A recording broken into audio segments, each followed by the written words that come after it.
ఈరోజు తెలంగాణలో కూడా అన్ని వర్గాలలో ఒక చర్చ జరుగుతూ ఉంది. భారతీయ జనతా పార్టీకి, నరేంద్ర మోడీ గారికి సానుకూలమైనటువంటి చర్చ. గత ఎన్నికలప్పుడు కూడా, శాసనసభ ఎన్నికలప్పుడు కూడా చాలా మంది గ్రామీణ స్థాయిలో ఉన్నటువంటి ఓటర్లు కానీ, ప్రజలు కానీ, అన్ని వర్గాల ప్రజలు కూడా ఎన్నికల్లో మీకు ఓటు వేయకపోయినా వచ్చే పార్లమెంట్ ఎన్నికల్లో ఢిల్లీ ఓటు నరేంద్ర మోడీ గారికే, ప్రధానిగా ఓటు నరేంద్ర మోడీ గారికే అనేటువంటి విషయము చాలా స్పష్టంగా అన్ని వర్గాల ప్రజలు చెప్పారు. ఈరోజు ఎన్నికలు ఎప్పుడు వస్తాయా, మోడీ గారికి మద్దతు ఇవ్వాలి అనేటువంటి ఆలోచనతో తెలంగాణ ప్రజలు కూడా దేశ ప్రజలతో సహా ఎదురు చూస్తున్నారు. 5 రాష్ట్రాల ఎన్నికల్లో చాలా మంది, రాహుల్ గాంధీ గారు కావచ్చు, మిగతా అనేక మంది నాయకులు ఇది పార్లమెంట్ ఎన్నికలకు సెమీఫైనల్ అనేక రకాలుగా రెచ్చగొట్టేటువంటి ప్రయత్నం చేశారు.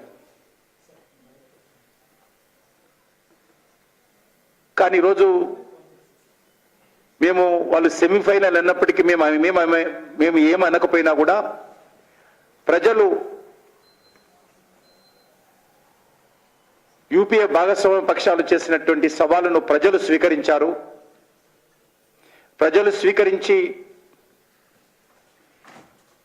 2 రాష్ట్రాల్లో కాంగ్రెస్ పార్టీ ప్రభుత్వాన్ని కూలదోసి భారతీయ జనతా పార్టీకి పట్టం కట్టారు.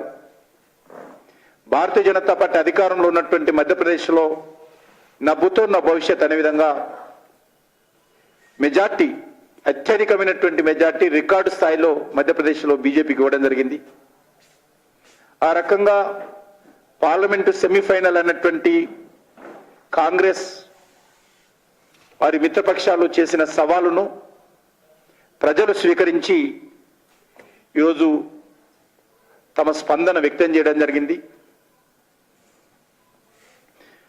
పార్లమెంట్ ఎన్నికలతో ముడిపెట్టకపోతే అది వేరే రకంగా ఉండేనేమో, కానీ ప్రజలు ఈ దేశానికి మోడీ గారే కావాలి, ప్రధానిగా ఆయననే ఉండాలి, వారి నేతృత్వంలోనే దేశం ముందుకెళ్తుంది,